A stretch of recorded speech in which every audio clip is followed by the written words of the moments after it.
Welcome to another episode of Building Your First Home, the podcast where we provide advice and simplify the idea of building your home. Today we're joined by Naomi, a past client of ours who built her first home through us around 5 years ago. Since then, her property has grown significantly in value, allowing us to assist her in the sale and upgrade to her dream home. A journey we were very proud to be a part of.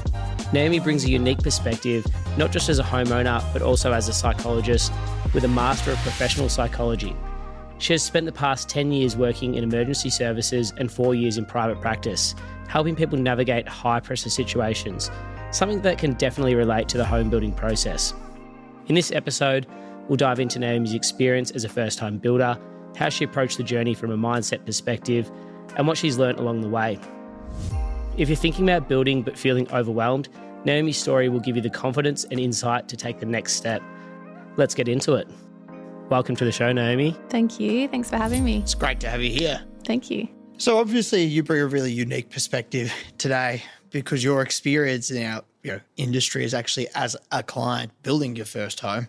Looking back on when you built that home, what initially led you to take that step and what were your biggest fears or concerns about what might be challenges at the time? So many. I was probably approached a couple of years before I actually made the decision to build. And my initial thought was, I think I was about 21 at that point, and I was like, absolutely not. I cannot take on a mortgage and, service a loan. And it just felt very overwhelming. But then probably about 2 years later, my partner and I, living at home, which I'm sure everyone can relate to, you want to get out, you want to create your own space.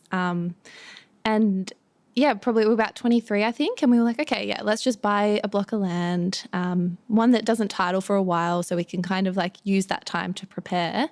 But yeah, I think it's the biggest investment that you'll ever make. So it was the worry about being able to actually afford it. And you mentioned there about buying something that wasn't titled to give you more time to prepare.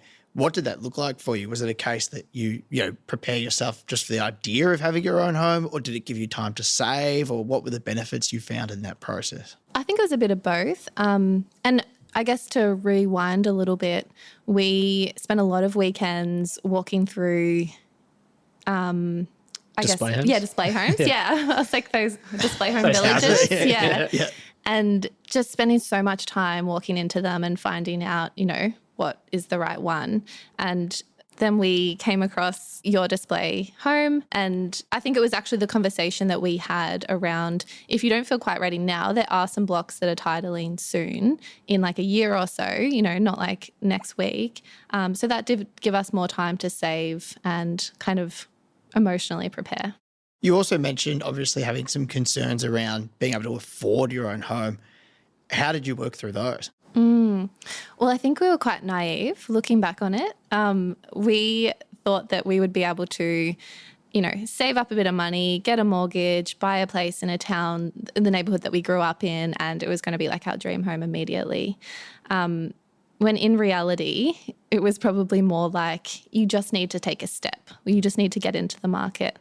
So the concerns around the finances, I think, really helped when we went and saw a broker, and they were able to look at how much we were earning and how much we were spending and what our capacity was, and then combining that with actually speaking to you guys and being able to go, okay, with this finance, what could we realistically buy? Like what size block, what size house? We had to temper those expectations a little bit. For sure. So yeah, I guess that happens a lot when people buy their first home. Maybe what you actually can afford at the time is not what you would have envisioned purchasing.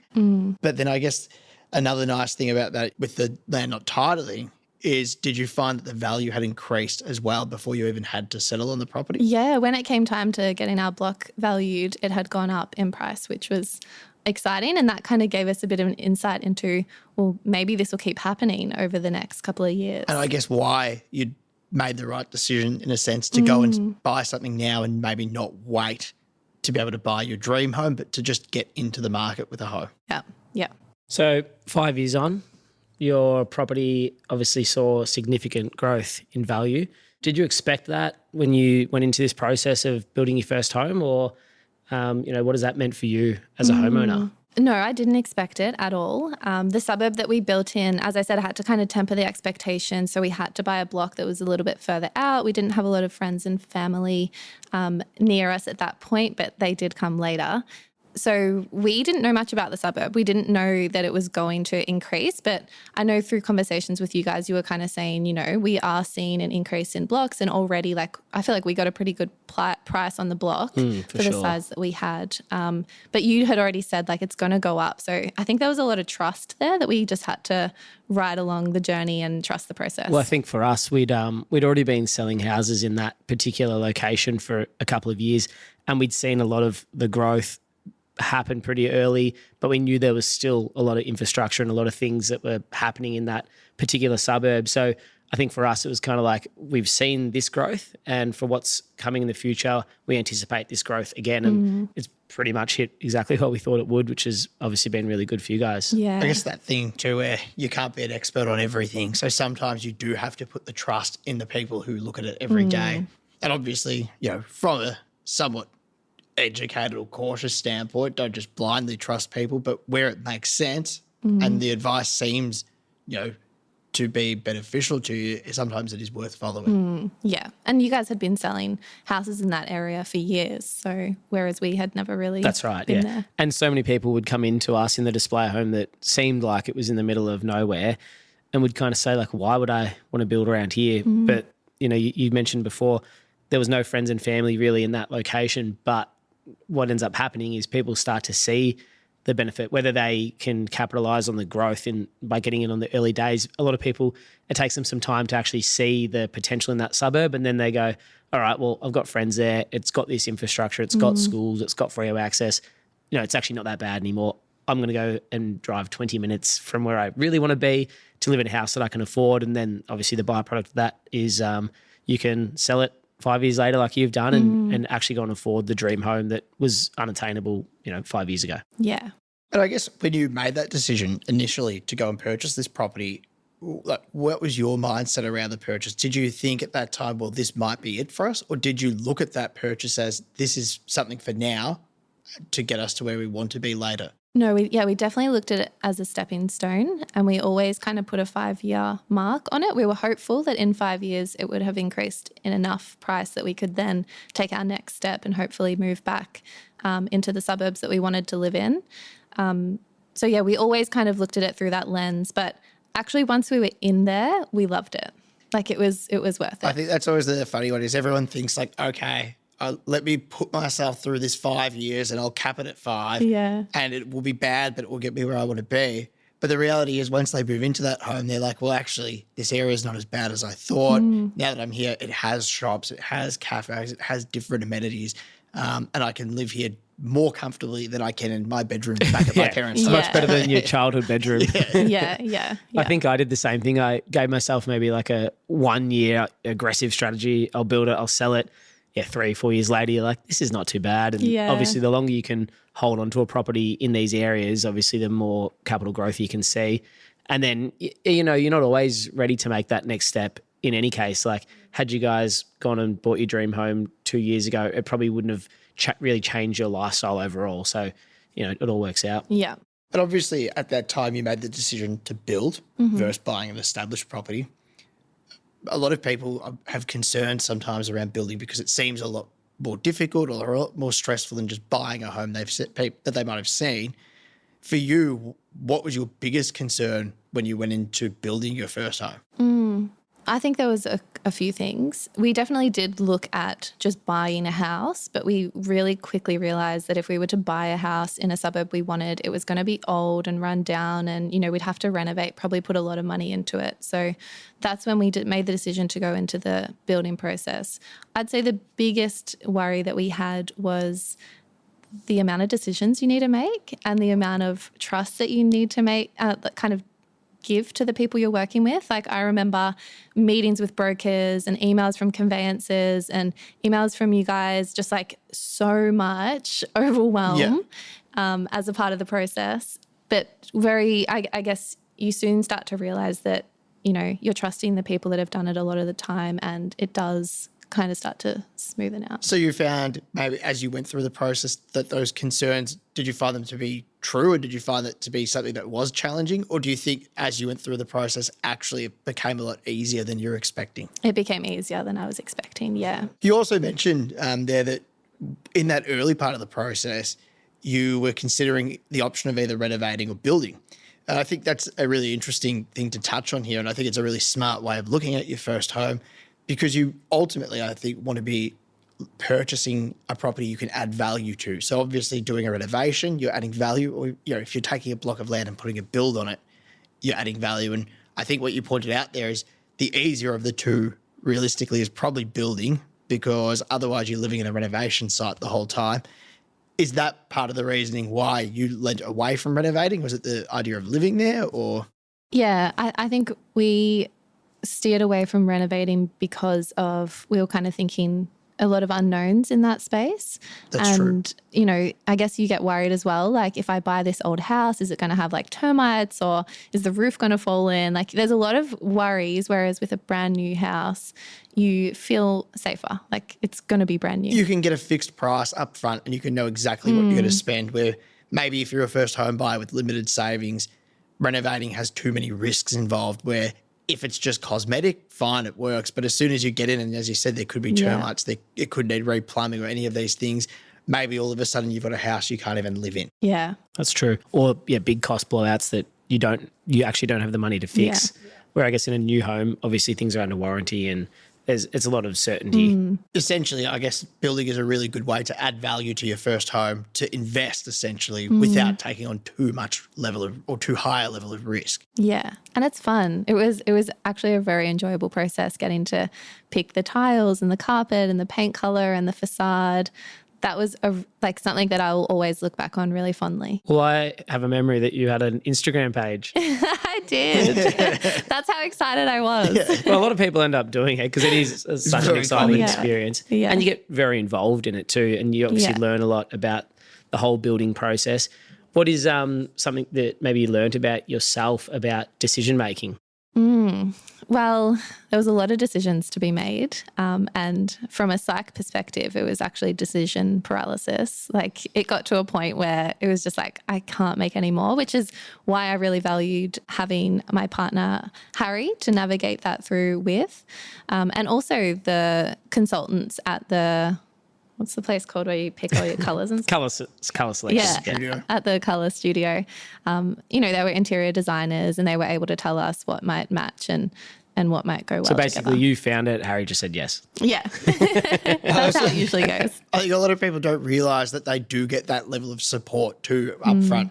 They come into it and they think, choosing my colours, how would I do that? But no one throws you in there on your own and sort of says, pick things. You're guided right throughout the journey by different people in how to make the decision, what sort of, what will work in your budget, what will work in the style you want to achieve. So it's actually a lot more simple than people would imagine. Well, when it comes to some of the big decisions, like, for example, where to buy, what estate, what home type, and then what are some things I should do to the house, these are all things that we will just openly give the advice to our customers on. They don't always have to necessarily listen and take it, but we'll give them the reasons why they should and the benefits that it would have if they made that decision. So I guess you don't need to go in blindly thinking like, I don't know anything about building. This all seems overwhelming. There's people that can just guide you through that whole process. Yeah. We were very naive. We thought, I didn't actually know, this is embarrassing, I didn't know that there were set plans of houses. Like, I was like, where do you begin? You start with a piece of paper and a little cartoon house. And then actually you get there and there's like so many house plans you can choose from. And I did really value the advice on, we kind of went in with like, we only need a house with 2 bedrooms. Like, there's 2 of us. We don't use a lot of space, but you guys, like, fair enough, said, well, if you build a house with 4 bedrooms and 2 bathrooms, then that's going to have a higher resale value. That's true. Yeah. If you can afford that extra spend on those additional spaces, generally you're going to see a good return on it at the back end. I mean, ultimately, as long as you've got a 3-bedroom home, it will work. I think I would probably avoid 2, but it's that advice can really help a first home buyer. You might not need it, but thinking about that future resale value. Yeah. Something else you mentioned is obviously in your decision making, there was you and your partner involved. How did you find the process of building was for your relationship? I love that you asked that, because if I had a penny for every time someone said, oh, building a house together, that is one of the top stresses, like careful, your relationship won't make it. And we're very solid in our relationship. So I was like, watch us, like it's going to be fine. So it was fine. Like we had fun with it. We were able to just enjoy the process. But I actually think that can come down to a lot of the time the consultant or the support that, you know, that couple might be working with, because it's all about like open communication and, you know, whether people have a strong relationship or they don't have a strong relationship, it's really up to us to effectively communicate what is actually going on.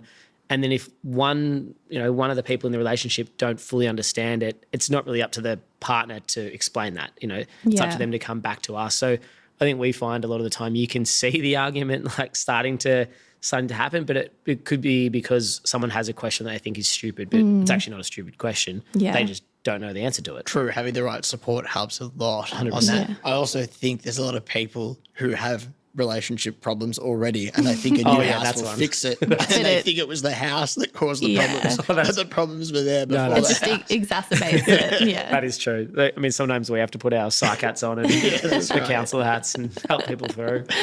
Exactly, yeah.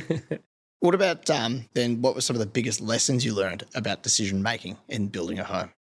I would say we were kind of trying to make a lot of decisions at once. And then over time, we started realizing like, let's just deal with one thing at a time. And we did lean a lot on, like I probably sent so many emails to you guys with questions and to the site supervisor and the broker and everything. So I feel like I started doing a bit of more delegating and outsourcing so that all of the stress and the pressure wasn't on me. Using like the resources around that are available to make that process a bit easier for you. Yeah. One thing I find for a lot of first home buyers is the whole building process can be extremely overwhelming, even if they do have the support and the explanations and all those sorts of things. For you, how did you stay confident and like push through any of those like uncertainties or doubts that you might have had throughout the process? Well, I think, as I said earlier to Jordan, I went in with a lot of worries, but then as the process unfolded, I was like, this is actually way more like easier and quite chill than I thought it was going to be. So I think just the natural process, the expertise of everyone made it just naturally feel easier. Great.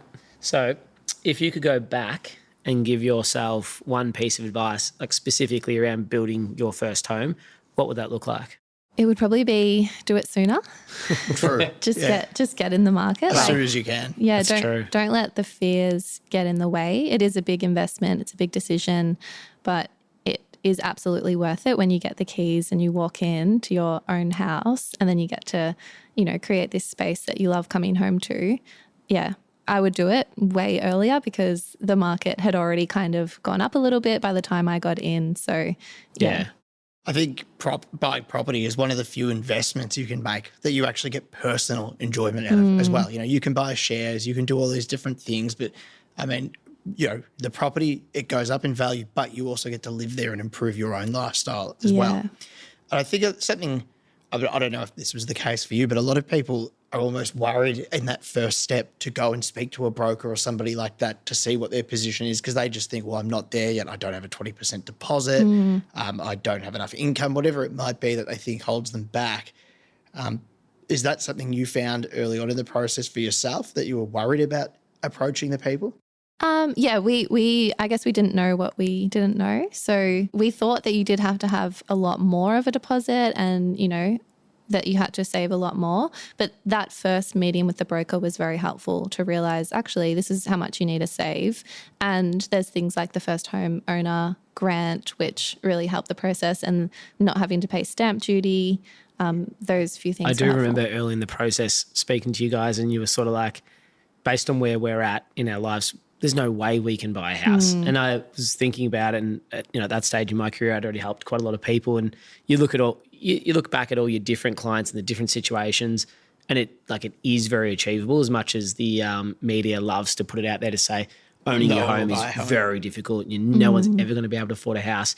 There are options and there are ways of, you know, making these things happen for people. So I think that was one big sort of shift that you guys had once you did go and speak to the brokers. And then you're kind of like, I can do this, then it's sort of like full steam ahead. Yeah, yeah. And one of our other options, if we weren't ready for renovating or building, was to rent. And when we looked at like what the rental prices were and then what our broker said our mortgage repayment would be, we were like, why would we pay off someone else's mortgage when we could just start paying off our own? That's very true. I think a lot of buyers too, or first-home buyers, really sort of think about their first home kind of as their forever home. Like it's a strange thing because I guess everyone sort of tells you it's a massive investment, it's a big decision, and it definitely is, but it's not the last house you're going to live in. Like and especially nowadays with affordability and people's expectations being a little bit higher than maybe what they were when we first started selling houses, using your first home simply as a tool to get to where you want to get to is a really good way of actually achieving that forever home. Yeah. I guess a lot of people take advice from people who bought their first home in 1950, and maybe in 1950 that's the way people did things. But I think we're in a very different world today where it's not uncommon to change and upgrade parts of your life every 2, 3, 4, 5 years. And I think realistically most people's home now is the same. You can't have the home you want to start with, but you can get there by just going through that process of living in this one, changing to this one. And I guess even where you are now, maybe that's not your ultimate home. And 5, 10 years from now, you might be again looking at what's the next step for us as well. Yeah. Yeah. It's I guess it's a similar comparison to career shifts as well. Like back in the day, people would be in one career for their whole life. Happy or not, they stay in it. And they stay in the same house for their whole life. But Maybe add a little extension on the back. Yeah. All little luxury.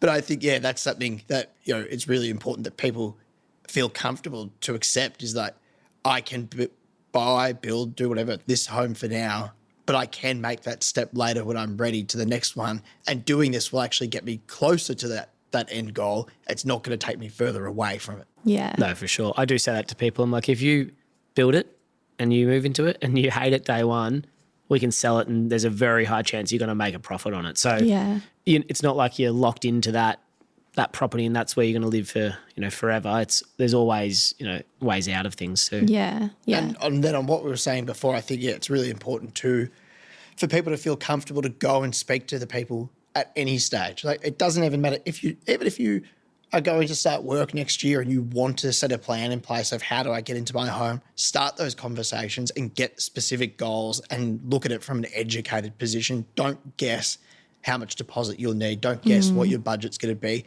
Ask the professionals and they're going to give you the advice and you'll know what you're working towards. Yeah, because you're probably overestimating. Well, you're probably overestimating how much deposit you need, but you're also probably overestimating what you're going to be able to spend. Yeah.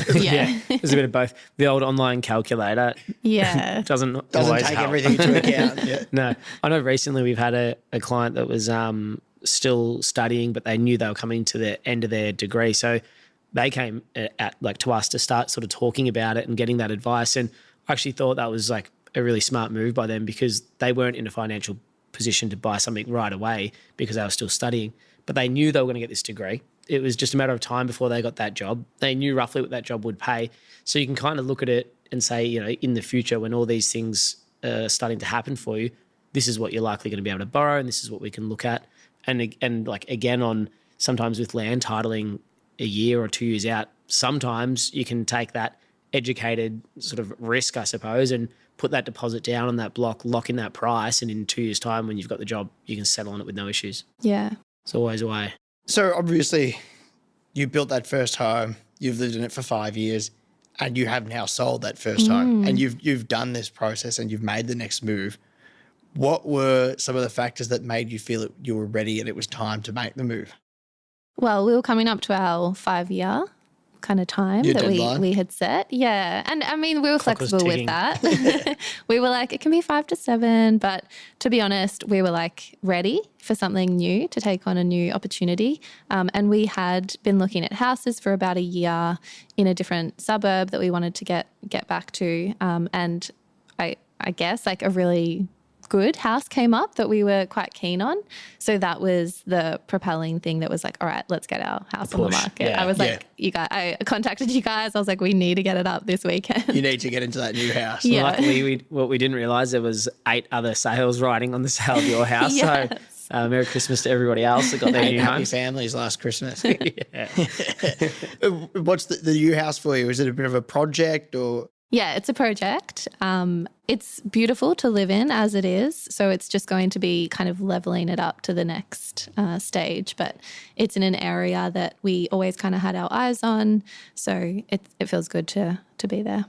So you're almost going to do the same thing though on this home where you'll do that extra work and you'll see the value go up again on another property now. Yeah. I think that is a good strategy too. Like ultimately, when you build a new home, a lot of your growth is going to be in that early 2-3 years where the build adds value, and where it's a sort of brand new home, even coming up to 5 years, it still presents as a new home. But it does make sense to look at moving into something new, whether you do another build or a different home at around that 5-year mark, because that brand new home starts to become not brand new anymore. And when you're in a marketplace where there are brand new homes, most buyers lean towards the newer one. So I actually think it's a very smart move, if you can, at that 5-year mark, to start looking at, well, what's our options? What do we do next? And even if it's taking like we might say is like a side step into a very similar home, but brand new again, I think it's always beneficial. Yeah. Well, I guess like stepping. the kitchen that you chose 5 years ago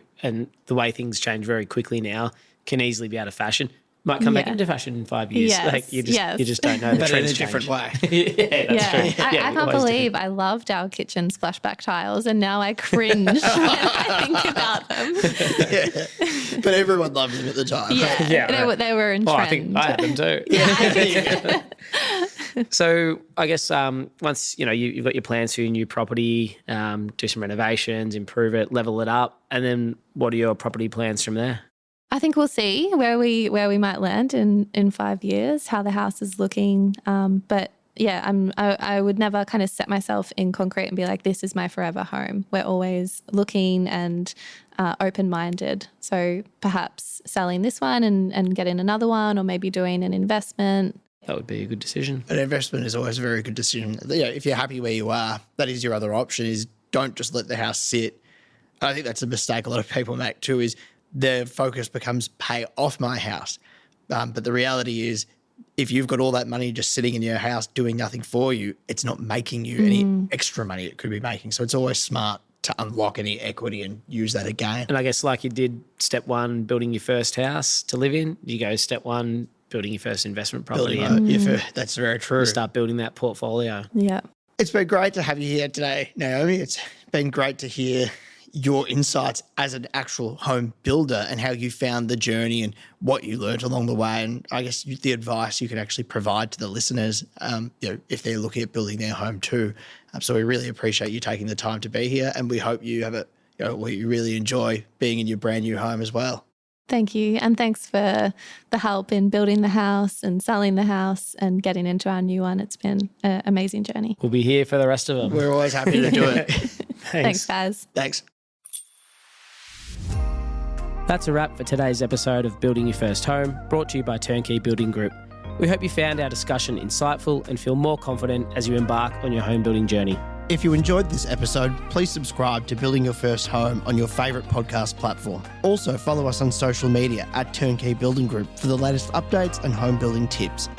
We love hearing from our listeners, so feel free to share your thoughts, experiences, and any topics you'd like us to cover in future episodes. Thank you for tuning in. Until next time, have a great day and happy building.